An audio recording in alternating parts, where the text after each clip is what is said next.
Halo Bapak Ibu teman-teman di rumah, apa kabar? Semoga semua dalam kondisi yang sehat ya. Senang sekali saya Nimade Arifuryaningrum bisa bertemu dengan Bapak Ibu teman-teman di rumah kembali dalam acara bincang-bincang kesehatan kita. Bapak Ibu teman-teman di rumah, Indonesia masih menghadapi masalah gizi yang berdampak serius terhadap kualitas sumber daya manusia. Salah satu masalah gizi yang dihadapi saat ini adalah masalah stunting. Dari riset kesehatan dasar yang dilakukan di Indonesia pada tahun 2018, mendapatkan angka stunting sebesar 30,8%, yang artinya 1 dari 3 anak di Indonesia mengalami stunting. Pada tahun 2021, angka stunting menjadi 24,4%, dan pada tahun 2022 menjadi 21,6%. Dan pemerintah menargetkan pada tahun 2024 penurunan sebesar 14%. Stunting merupakan masalah yang kompleks, multidimensi, dan menjadi tanggung jawab kita bersama. Nah, apa saja yang bisa kita lakukan untuk mencegah stunting, dan apa dampak stunting dalam jangka pendek maupun jangka panjang? Itulah beberapa hal yang akan saya diskusikan dengan narasumber kita hari ini, Dr. Okti Setiarini, spesialis anak. Kita langsung sambut beliau ya. Halo Dok Okti. Halo Dok. Apa kabar? Baik. Makasih banyak. Sama-sama. Terima kasih sudah diundang. Oh, terima kasih juga ya. Biasa ya. Sudah di tengah kesibukannya mau repot-repot datang sini. Sama-sama. Sama-sama dokter. Terima kasih banyak. Iya dok, dokter seperti pembukaan saya tadi, kita mau bahas tentang stunting. Saat ini memang sedang gencar-gencarnya ya Presiden Joko Widodo dan melalui jajaran beliau untuk menurunkan angka stunting ini. Yang mana merupakan sebenarnya tanggung jawab kita semua dok ya, bahkan di level yang paling kecil yaitu keluarga. Gitu. Dokter bisa jelaskan dulu nggak ya stunting itu apa dan bagaimana sih kondisi di lapangan sesungguhnya? Mungkin dokter juga pernah pengalaman selain bertemu dengan kondisi seperti itu. Oke. Ya, secara definisi dulu ya dokter ya. Jadi stunting itu kalau menurut WHO 2015 dulu dikatakan gangguan tumbuh kembang yang kronis yang bisa disebabkan oleh satu itu asupan. Kemudian yang kedua kurangnya stimulasi, atau yang ketiga mungkin infeksi yang jangka panjang terjadi pada anak gitu. Kemudian yang hal ini, definisi ini makin berkembang lagi oleh WHO di tahun 2020-an. Jadi WHO itu bilang bahwa definisi stunting adalah jika kita menemukan anak terutama di bawah usia 2 tahun yang kita plot ke kurva pertumbuhan anak itu tingginya di bawah -2 SD, kurang dari -2 standar deviasi gitu. Jadi ada laporannya gitu. Ada tabelnya. Gitu. Jadi kalau misalnya kita menemukan anak terutama di bawah 2 tahun, kan biasanya kalau kontrol kan diukur misalnya berat badan, tinggi badan. Kok misalnya tidak sesuai dengan tadi -2, kurang dari -2 standar deviasi, itu kemungkinan ada stunting seperti itu ya dok. Nah dok, misalnya dalam aplikasi sederhananya di keseharian itu, misalnya kita nih terutama ibu-ibu gitu kan punya anak atau kita tante punya ponakan gitu, apa yang bisa kita deteksi ya? Maksudnya nggak yang sulit lah, maksudnya biar kita lebih mudah mendeteksi kira-kira ada risiko ke stunting apa enggak, itu ciri yang bisa dilihat dari anak itu seperti apa? Saya paling gampang pertama membandingkan dengan anak lain dok. Membandingkan dengan anak lain. Jadi yang seumuran, ya itu paling mudah untuk kita aware ya. Aware pertama kali di keluarga. Kok anak saya usianya 1 tahun misalnya gitu. Kok lebih pendek ya daripada anaknya tetangga atau anaknya teman arisan gitu. Harus bertanya nih kenapa. Terus badannya lebih kecil daripada teman-teman yang sebayanya, bertanya juga kenapa. Kemudian perkembangan. Harusnya anak usia 6 bulan dia sudah bisa duduk sendiri, ini kok belum. Kenapa ya? Simpelnya itu dulu. Jadi sederhananya itu adalah dengan membandingkan dengan anak lain seusianya. Iya. Berarti milestone tumbuh kembang itu juga perlu kita tahu ya. Harus tahu. Kalau usia sekian harus sudah bisa apa, atau berat badan tinggi badan berapa, kurang lebih minimalnya itu harus terpenuhi atau tidak. Iya. Nah dokter tadi waktu dokter menjelaskan tentang stunting itu kan dokter udah cerita bahwa mungkin ini ada sesuatu yang terjadi gitu ya. Nah, bisa nggak dokter sampaikan faktor risikonya sebenarnya apa sih yang membuat seorang anak itu bisa menjadi stunting? Jadi faktor risikonya itu apa yang bisa mungkin sejak awal bisa kita intervensi gitu dok? Iya, stunting ini memang ternyata bukan terjadi instan ya dok. Jadi panjang sekali perjalanannya. Faktornya itu bahkan berangkat ketika si ibu saat dia remaja. Jadi waktu ibu remaja ini bagaimana gizinya, kemudian bagaimana lingkungannya, itu akan berpengaruh ketika dia melahirkan suatu anak. Kita berangkat yang pertama, ketika seorang ibu masih dalam masa remaja, ada tidak anemia, olahraganya cukup tidak, asupan proteinnya cukup tidak, asupan makanan cukup tidak, kemudian juga lingkungan, kebersihan itu juga mempengaruhi. Kemudian ketika dia akhirnya menjadi ibu hamil, saat ibu hamil pemeriksaan rutin dilakukan tidak di dokter kandungan ataupun di bidan, kemudian minum obat tablet tambah darah tidak, itu kan juga sangat mempengaruhi ya untuk perkembangan bayi yang sedang dikandung. Kemudian kita masuk ketika bayi lahir. Bayi lahir itu disusui secara eksklusif atau tidak. Kemudian diberikan MPASI usia 6 bulan sampai 2 tahun dengan porsi makanan yang sesuai atau tidak, terutama protein hewaninya. Itu mempengaruhi sekali. Kemudian juga ketika bayi itu dan menjadi anak ya, ketika umur 1 tahun sampai 2 tahun rutin tidak dibawa kontrol. Entah itu di puskesmas atau ke dokter anak. Itu juga mempengaruhi, dan juga lingkungan ya. Tapi terlepas dari semua itu, jangan lupa bahwa memang ada pengaruh faktor ekonomi, faktor budaya. Bagaimana ya, maksudnya kita kan harus melihat itu juga sehingga kita bisa mencari solusinya ya. Makanya disebut masalah ini masalahnya multidimensi. Iya. Jadi tidak hanya dari ayah, ibu, dan anak, memang faktor luar juga sangat agak penting. Makanya kalau kita baca, sebenarnya pemerintah juga akhirnya sekarang ini menyasar remaja putri ya untuk dideteksi ada anemia atau tidak ya, sehingga diintervensi dari sejak itu ya. Iya. Karena outcome-nya itu bisa sangat mempengaruhi berbelas-belas tahun ke depan atau 10 tahun ke depan gitu ya. Jadi memang harus di situ ya. Dan juga faktor ekonomi, lingkungan seperti itu ya. Sehingga sekarang ini kalau kita lihat pemerintah juga ada dana desa yang diharapkan mampu untuk membantu yang misalnya tidak mampu untuk akses gizi maupun sanitasi bisa mendapatkan akses. Iya. Nah, dokter, misalnya terjadi stunting ini, dampak apa sih dok, jangka pendek atau jangka panjang gitu yang bisa anak itu alami dok kalau sudah mengalami stunting? Ya, kalau jangka pendek intinya stunting itu ternyata bukan hanya mempengaruhi pertumbuhan ya. Tumbuh tumbuh itu ke atas atau ke samping. Nah, kalau stunting akan terjadi dia pendek dan juga dia kecil. Dia pendek dan dia kecil, itu tumbuh. Tapi dampak terbesarnya adalah perkembangan, terutama otak. Otak ini kan yang memberikan perintah kepada seluruh organ tubuh kita. Itu yang paling bahaya dok.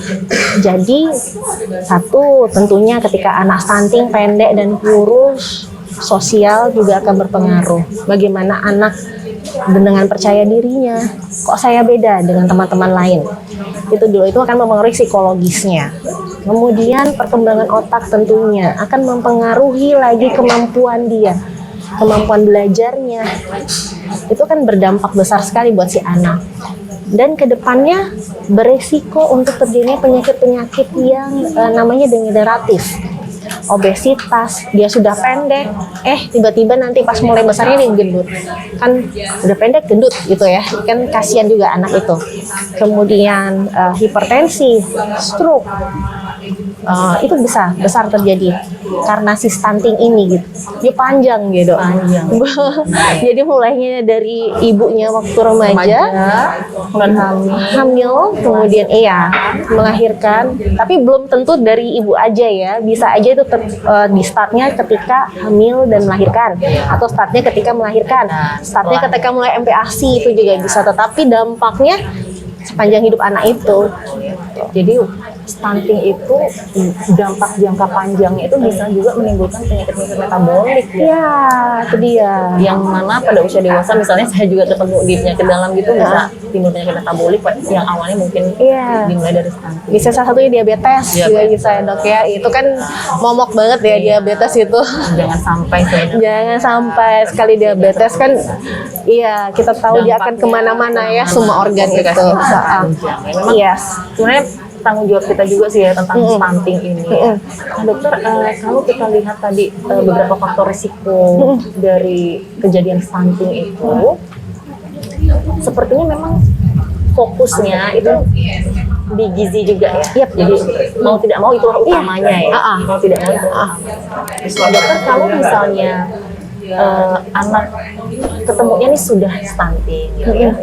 Berarti kan kita harus intervensi di situ ya. Jadi harus diperbaiki lagi gizinya gitu ya. Atau sebaiknya kan lebih ke pencegahan ya. Jadi supaya tidak terjadi. Jangan sampai kita menemukan kasus. Nah, dokter, kalau dari sisi gizi itu sebenarnya apa hal-hal yang harus kita perhatikan sehingga anak ini tidak menjadi stunting? Jadi apa asupan nutrisi anak itu seperti apa sih realnya? Oke, itu kita bicara berarti anak sudah lahir ya? Ya, anak sudah lahir. Yang pertama anak lahir usahakan IMD. Inisiasi menyusui dini. Iya, inisiasi menyusui dini. Jadi orang tua atau calon orang tua ketika mau melahirkan itu boleh loh ngomong gitu, mau ke dokter kandungannya dan atau dokter anaknya by request, saya kira seperti itu, dok saya mau IMD, jangan lupa ya dok. Tentunya nantinya secara aplikasi dokter anak akan melihat kondisi si ibu, memungkinkan tidak untuk IMD karena ibu harus bugar ketika IMD. Itu penting sekali karena kita butuh kolostrum. Terus berangkat dari situ mulai, yuk kasih ASI eksklusif yuk 6 bulan. 6 bulan ya. ASI eksklusif 6 bulan, kita perlu di situ proteinnya, protein whey-nya dari si ASI dan makro mikronutrien dari ASI itu luar biasa, bagus banget. Nah, kemudian masuk di usia 6 bulan, mulai MPASI. Nah ini mulai ibu-ibu mulai bingung nih dok, biasanya tuh udah mulai, aduh gimana ya ini mau dikasih, bisa nggak tidur semalam hanya mikirin besok mau masak apa gitu kan, terus beli timbangan heboh gitu, harus berapa gram ya gitu, heboh searching resep searching resep gitu kan ya.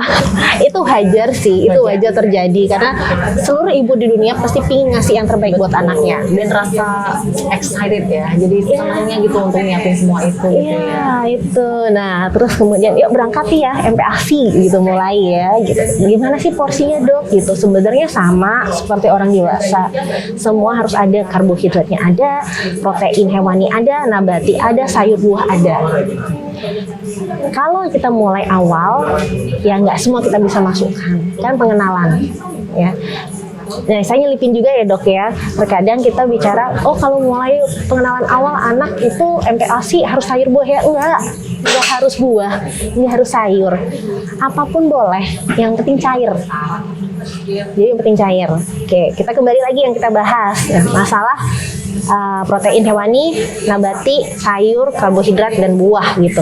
Yang penting ada protein hewani dok. Nah protein hewani itu dapat dari mana? Porsinya berapa? Kalau dari teorinya jadi setengah sayur buah, setengah porsi, kemudian setengahnya lagi ada karbo dan protein. Karbonya 2/3, proteinnya 1/3. Better dari di piring itu. Di piring itu ya. Protein hewani itu bisa dari telur, daging ayam, ikan, sapi, itu bagus banget protein hewaninya. Kemudian protein nabati yaitu sebagai tambahan ya, biar anak juga semakin tahu rasa gitu, tempe, tahu itu kita bisa kasih. Nah pertanyaannya terus gini, dok saya udah buatin dok, susah-susah capek-capek gitu ya, udah ngitungin nggak mau dok anaknya, kecewa deh ibu. Terus sedih, mulai stres, anak nggak mau makan, ini gimana gitu. Nah, ya masing-masing anak kan beda. Yang kita harus sadari bahwa kita tidak bisa menjadikan anak kita sama seperti yang kita mau atau sama seperti anak orang lain, itu dulu. Ada jawabannya dong. Sebenarnya kita bisa loh pakai makanan instan. Bubur instan itu boleh. Dan memang dokter anak spesialis gizi apa konsultan gizi itu emang sudah mengizinkan untuk digunakan, malah dikatakan seperti ini, kalau orang tua itu terutama orang tua bekerja yang rasanya saya kok kayak repot ya buat itu ya, bukan tidak mau tapi waktunya nggak nutup ya. Gitu ya waktunya. Bubur instan itu sangat direkomendasikan. Boleh ya. Boleh. Kadang kan kok kita baca gitu, ngapain sih anaknya dikasih instan gitu, padahal ternyata boleh. Dan komposisinya mungkin malah lebih bagus ya. Dibandingkan, maksudnya saya bilang lebih bagus dibandingkan kita meraba-raba. Kira-kira ini pemberian kita itu berlangsung sampai usia 2 tahun. Goal kita itu adalah di 2 tahun itu udah terlock dalam artian stunting tuh di situ tuh. gitu. ininya apa namanya golden periodnya ya, dari hamil dalam kandungan sampai 2 tahun itu golden Itu period. yang disebut kurang lebih 1000 hari pertama. 1000 hari pertama. Iya.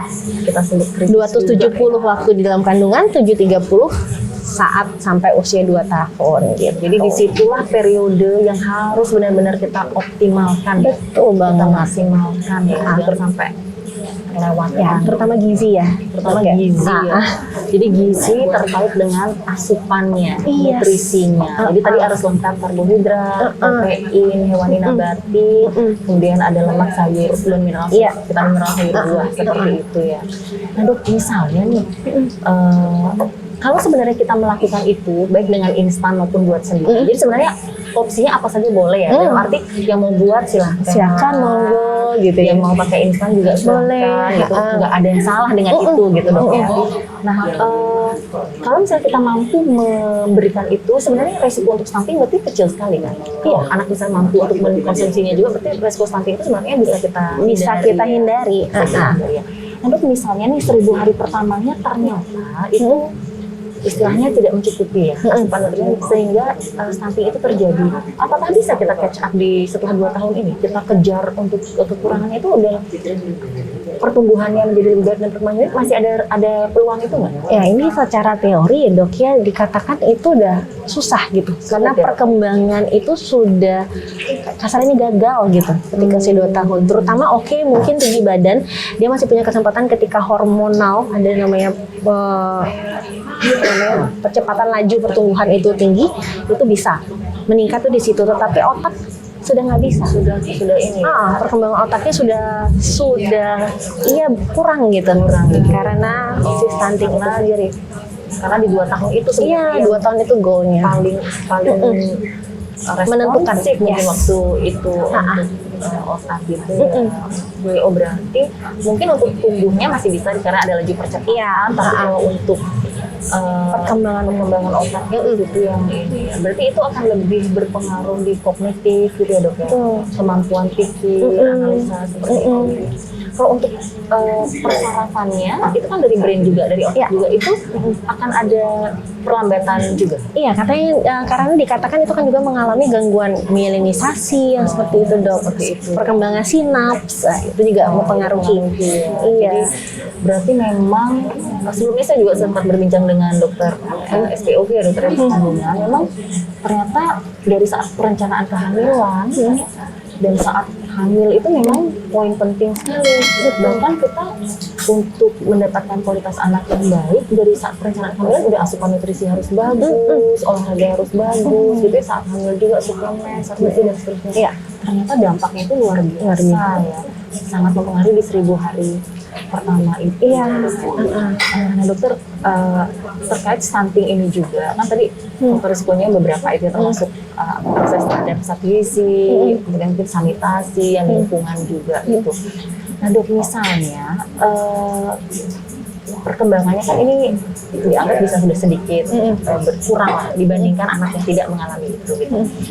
Ada stimulasi yang bisa kita lakukan terhadap anak untuk setidaknya bisa apa ya, paling tidak nanti tetap bisa mandiri lah ya dari sisi kemampuan analisa, menentukan keputusan seperti itu, karena itu memakai kemampuan otak. Ada nggak stimulasi yang bisa kita lakukan terhadap anak yang mengalami stunting ini? Jadi ini anak sudah jelas stunting ya berarti ya. Terus kita mau gimana meng-catch up itu harus tetap catch up. Tetap harus. Segala upaya harus kita lakukan. Ya. Nggak ada sesuatu yang ya mungkin di detik itu terlambat, tetapi jangan sampai akhirnya terlambatnya makin terlambat gitu ya. Sebenarnya kita tidak melakukan sesuatu gitu ya. Iya. Justru harus di situ kita tetap lakukan. Jadi apa ya, tetap ayo kebut gizinya Ya. Gizinya kebut. Stimulasi perkembangannya. Jadi stimulasi perkembangan itu gimana? Lebih sering diajak ngobrol, lebih sering diajak ke lingkungan, kemudian berinteraksi dengan orang. Nah itu penting banget buat anak-anak. Dan yang sekarang ini lagi ngetrennya ya dok ya, sekarang kan kalau kita kemana-mana anak kasihnya gadget. Nah itu sebaiknya yang itu bukan hanya untuk anak stunting, tapi untuk anak semuanya. Karena kejadian di luar stunting, di lead speed dan segala macam tuh banyak sekarang. Mungkin next ya dok. Next ya. Kita bahas di lead speed ya. Iya, oke. Iya. Sorry, berarti tadi kok delayed speech itu bisa saja dari stuntingnya atau bisa yang tidak stunting juga mengalami delayed speech karena Tidak berkaitan secara ini bisa saja, tetapi belum tentu semua delayed speech itu stunting. Belum ada kaitannya itu. Ya. Oke, lebih kepada mungkin justru apa yang kita lakukan salah satunya dengan memberikan gadget itu juga ternyata bisa menimbulkan itu. Oke, itu mungkin nanti topik yang lain menarik. Iya. Oke. Dok, kalau misalnya ini ya di praktek klinis dokter sehari-hari gitu ya, dokter akan sangat mudah nggak melihat bahwa kayaknya anaknya risiko stunting nih gitu. Dan biasanya apa intervensi yang dilakukan dalam praktek sehari-hari itu, terutama kepada orang tua ya gitu. Gimana pengalaman dokter selama ini melihat kasus stunting di praktek sehari-hari? Jadi isu stunting ini kan memang sedang lagi heboh ya dok. Apalagi 2024 deket lagi nih. 11% dari 21,6 itu semoga bisa ya tanggung jawab bersama sih ya. Nyebut nggak ya itu ya kita ya.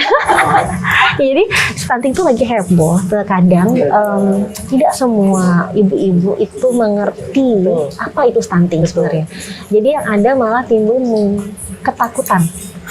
Ketakutan itu yang harus kita tenangin. Kadang di praktek sehari-hari di klinik itu kita bukan nenangin anaknya, nenangin orang tuanya. Oke. Terus gimana sih kalau di klinik? Satu, biasanya ibu-ibu datang ini, dokter, anak saya takut anak saya stunting nih dok. Kok dia kecil ya? Kok dia pendek ya? Kok dia belum bisa ngapa-ngapain ya? Gitu. Gampangnya sih sekarang saya akan minta gini, berat badannya berapa, panjang badannya berapa, yuk sama-sama masukin ke tabel dulu ya. Nah, terus ketika masukin ke tabel, kita lihat dulu nih panjang badannya berdasarkan umurnya gimana ya. Kalau dia pendek, lihat dulu berat badannya berdasarkan umurnya gimana ya. Kecil, tunggu dulu tapi lihat dulu berat badan berdasarkan panjang badannya gimana. Bisa jadi karena panjang badannya yang belum memang panjang, sehingga berat badannya itu tampaknya kecil ya gitu. Padahal sebenarnya sesuai dia dengan panjang badannya. Itu dulu sehingga orang tua tuh nggak panik. Terus yang kedua, stunting itu cenderung pada anak-anak yang pendek dan kecil, kurus, berat badannya kecil. Kita patut curiga itu stunting. Tapi kalau hanya pendek saja, tapi berat badannya oke dengan panjang badan, iya, itu kita bisa sebenarnya mungkin buang dulu. Kita pending dulu tuh si stunting. Sambil kita lihat lagi nih, bapak ibunya gimana? Apakah pendek, kecil? Kita kan nggak bisa ngarapin. Kalau maaf bapak ibunya kecil, kita ngarapin anaknya tinggi, kita nggak usah ngarapin. Itu namanya potensi tinggi genetik. Dilihat dari situ. Sambil orang tuanya juga disupport. Satu, psikologisnya harus ditenangkan. Karena kalau orang tuanya nggak tenang, anaknya juga akan berpengaruh. Gitu. Nah, sambil disupport gimana cara makannya, pola makannya gimana. Sambil kita pantau ya. Mungkin kita bisa minta setiap bulan diukur timbang badan sama panjang badan gitu. Simpelnya sih gitu dong. Gitu ya. Jadi dan kalau ada potensi itu berarti memang harus ditanyakan lagi kira-kira asupan makan anak seperti apa. Iya. Gitu ya. Apakah sudah lengkap seperti dokter yang tadi seperti itu. Dan jangan lupa bahwa kalau anak bolak-balik sakit itu akan mempengaruhi pertumbuhan dia. Nah, kadang-kadang orang tua mengeluh begini, dok berat badan anak saya turun.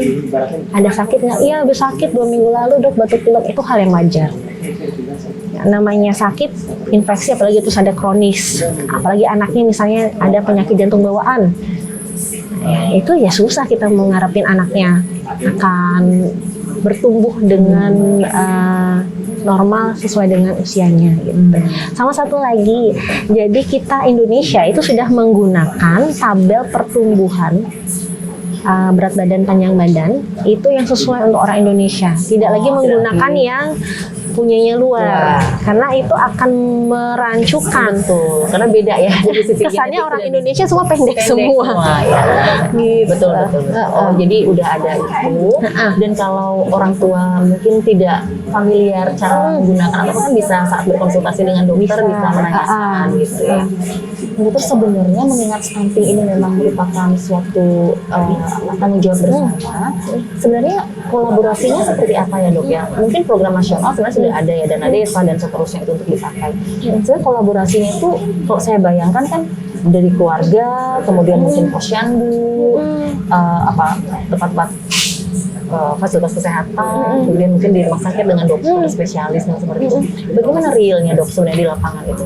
Ya, realnya sih pemerintah itu sudah buat rancangan ya, bahwa ibu-ibu hamil itu dari awal deh, dari yang lini terbawah itu puskesmas ya, dok. Puskesmas, posyandu. Betul. Harapannya adalah kader-kader juga aktif. Kadernya aktif. Pemerintah kan, semoga saya tidak salah ingat ya, ada beberapa gerakan kan dok, dari yang anak remaja, namanya aktif bergizi.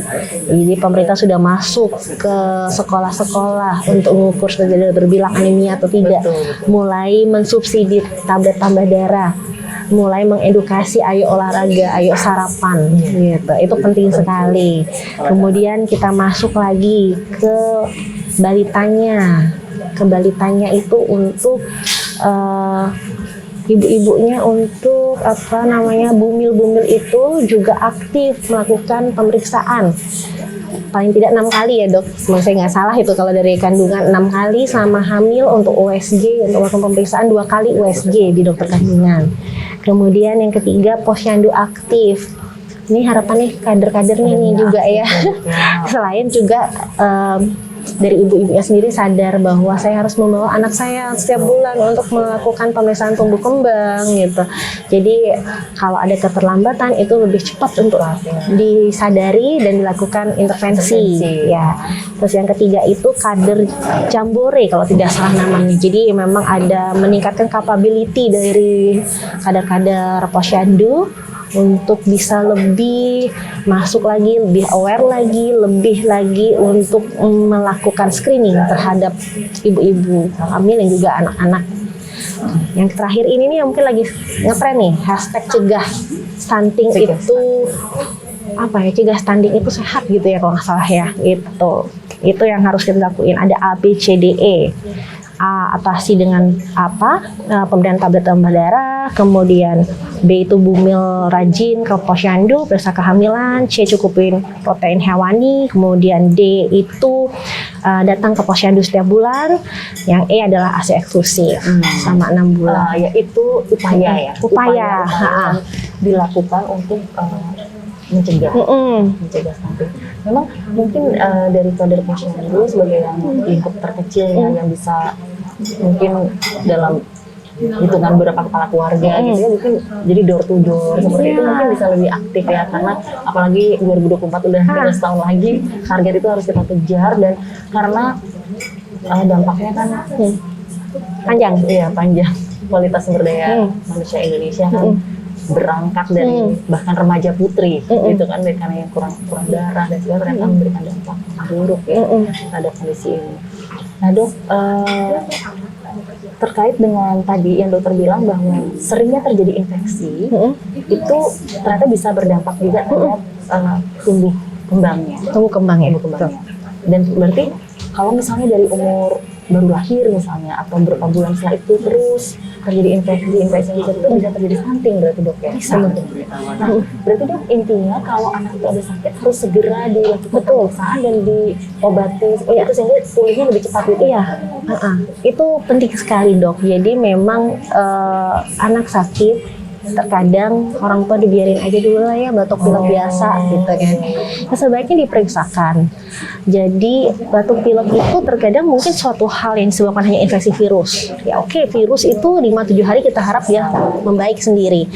Tapi bisa juga bakteri. Nah, ini yang memang kita perlu tata laksana yang lebih lanjut. Kemudian kalau anak infeksi yang berulang, infeksi batuk pilek berulang, jangan lupakan adanya faktor alergi. Alergi ini yang harus juga dicari tahu, sehingga nggak anak setiap bulan batuk pilek, belum tentu infeksi, tapi bisa jadi alergi. Tapi batuk pilek itu sendiri juga akan mempengaruhi dari tumbuhnya si anak. Kalau anak udah batuk pilek sama kayak kita batuk pilek dewasa juga nggak pengen makan, pengen lemes, aja, nggak mau beraktivitas mungkin seperti itu. Energi kita juga dipakai untuk mengatasi batuk pileknya, infeksinya Jadi itu.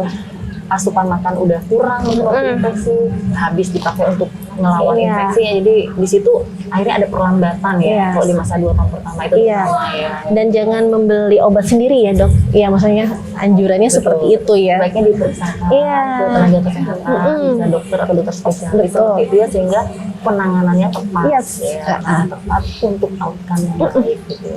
Dokter, terkait dengan semua kondisi ini, termasuk bahwa infeksi berulang bisa mengakibatkan stunting, sepertinya imunisasi juga menjadi prioritas ya dok ya.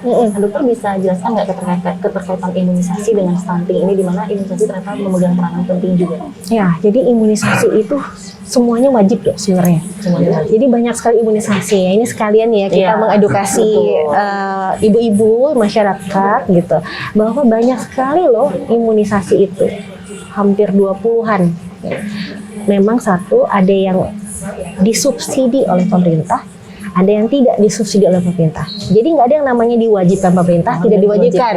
Yang ada subsidi, ada yang tidak disubsidi. Yang mandiri ya. Iya, kaitannya imunisasi dengan stunting jelas. Imunisasi itu dengan item-itemnya yang berbeda tentunya akan menurunkan resiko kejadian penyakit tergantung dari apa yang kita imunisasi.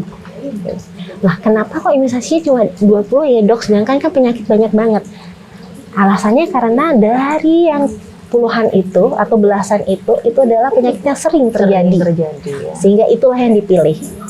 Nah, kemudian kaitannya dengan stunting yang paling sering ini, pemerintah menginginkan untuk PCV, pneumokokus, pneumokokal, kaitannya dengan radang paru atau pneumonia. Pneumonia, sering ya karena itu gampang banget dari droplet dari lingkungan kita untuk penularannya.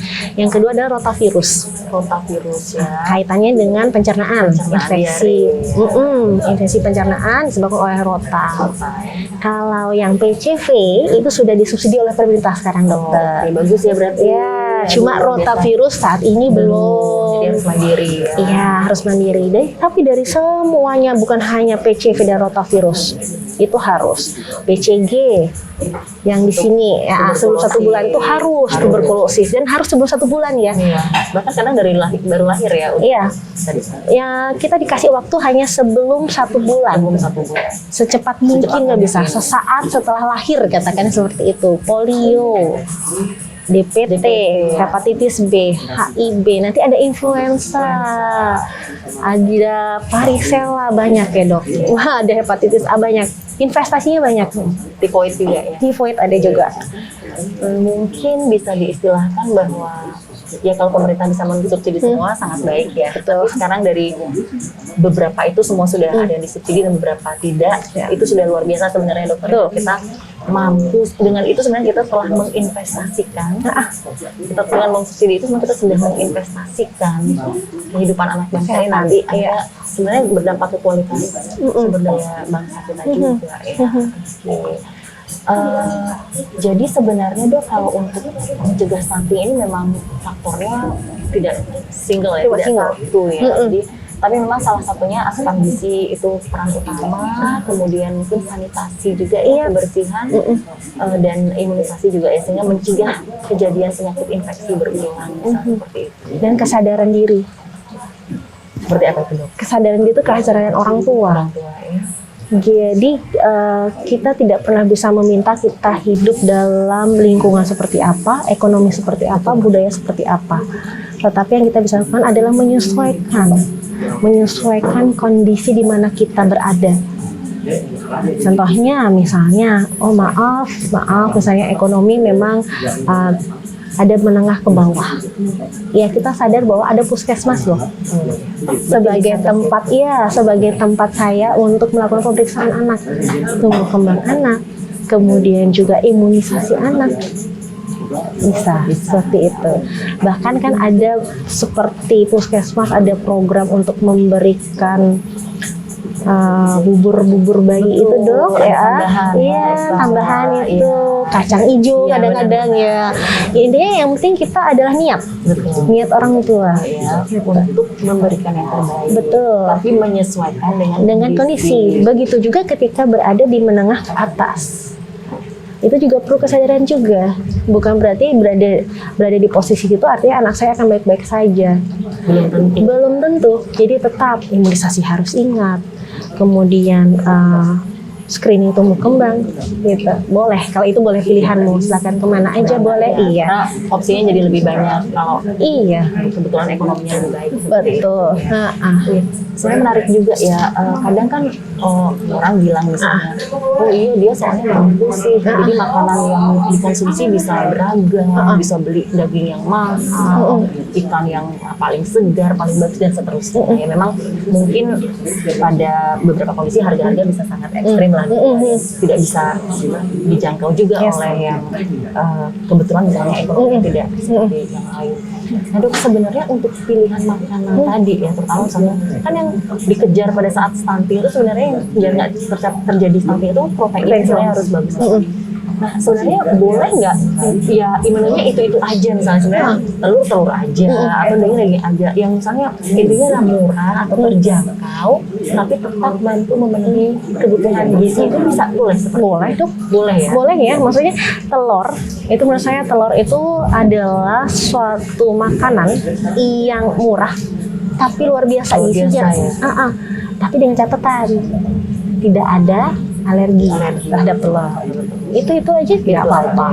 Sebenarnya nggak apa-apa ya. Iya. Karena kan telur kayaknya sangat terjangkau ya, sangat terjangkau dari sisi harga dan bisa diolah mungkin biar nggak bosan, nggak telur rebus terus. Misalnya hari ini rebus, besok dadar atau dibuat lain gitu ya. Digabung tetap digabung dengan sayur atau tempe tahu sebagai protein nabatinya. Jadi tetap bisa memvariasikan jenis makanan dengan harga yang terjangkau, tapi kebutuhan gizi tetap terpenuhi sehingga stunting itu pun akhirnya bisa dicegah. Jadi sesungguhnya tapi sebenarnya kita bisa bilang nggak ada hambatan sebenarnya kalau kita untuk mau mencapai kondisi anak tumbuh kembang baik itu sebenarnya tidak ada hambatan selama kita mampu menyesuaikan dan menerima kondisi itu gitu ya. Mau atau tidak mau ya. Itu berniat atau tidak berniat kita untuk sadar atau tidak sadar. Nah itu oke. Dok Okti menarik sekali. Satu sih ya, dalam setiap bincang-bincang kesehatan seperti ini saya selalu membawa isu kesehatan mental sih dok. Ya. Kalau di anak dengan kondisi stunting lah kita kaitkan misalnya kesehatan mental anak dengan stunting ini ada kaitannya juga nggak? Apakah proses 1000 hari pertama terjadi gangguan seperti itu atau gangguan stunting juga akan berdampak tidak hanya ke fisik tapi juga ke mental? Bagaimana dokter melihat kondisi ini? Tentunya akan berpengaruh ya dok. Ya, tentunya akan berpengaruh. Jadi untuk anak sendiri deh, untuk si anak dia membawa badannya dalam posisi yang lebih pendek daripada yang lain. Itu saja sudah sangat mengganggu mentalnya dia gitu. Bayangkan berada dalam satu kelas yang lain teman-temannya tinggi, dia pendek sendiri. Jadi bisa menimbulkan kayak rasa tidak percaya diri, rasa malu, rasa tidak percaya diri gitu. Terus bertanya-tanya atau merasa kenapa kok saya seperti ini gitu. Itu sangat berpengaruh. Salah satu contoh sederhana seperti itu ya, dari sisi mereka berbeda dengan teman seusia. Berarti memang sangat penting sekali ya orang tua, lingkungan, masyarakat, negara itu memang memberikan porsi lebih perhatian terhadap ini sehingga anak-anak bisa berkualitas fisik maupun mental ya dok ya. Oke. Dok mungkin untuk terakhir dokter bisa kasih pesan-pesan apa mungkin Bapak Ibu teman-teman di rumah tentang kondisi anak-anak kita atau terkait stunting ini? Silakan dok. Stunting itu dapat dicegah. Yang harus disadari adalah mau atau tidak mau untuk mencegah stunting itu. Oke Dok Okti, makasih banyak. Informasinya sangat luar biasa, menambah pengetahuan saya juga. Dan semoga Bapak Ibu teman-teman di rumah juga mendapatkan manfaat dari apa yang kita perbincangkan. Semoga kita bisa ketemu lagi lain waktu. Terima kasih. Terima kasih sudah diundang. Makasih banyak Dok Okti ya. Terima kasih sudah diundang. Ditunggu undangan berikutnya. Oh, oke, pastinya nih. Sip. Nanti kita kontak-kontak lagi ya. Siap. Banyak, Terima Dok Okti. kasih. Sampai ketemu. Lari. Sehat-sehat. Bapak Ibu teman-teman di rumah, menarik sekali perbincangan kita dengan Dokter Okti tadi tentang stunting. Yang menarik perlu kita perhatikan adalah bahwa stunting sebenarnya ada sesuatu yang bisa dicegah, dideteksi lebih dini, sehingga bisa diintervensi lebih dini. Kita juga mengingat pesan dari Bapak Joko Widodo Presiden kita bahwa di Indonesia sesungguhnya tidak boleh lagi ada anak yang mengalami masalah gizi, terutama di Indonesia dengan negara pendapatan menengah. Salah satu hal yang perlu kita perhatikan adalah tentang asupan gizinya. Jadi pilihannya dalam satu piring makan anak harus selalu tersedia karbohidrat, protein hewani, nabati, dan juga sayur buah sebagai komponen vitamin dan mineral. Diingat juga bahwa dengan adanya kualitas sumber daya manusia yang baik, itu juga akan meningkatkan daya saing bangsa. Semoga bermanfaat, sampai ketemu lagi. Salam sehat.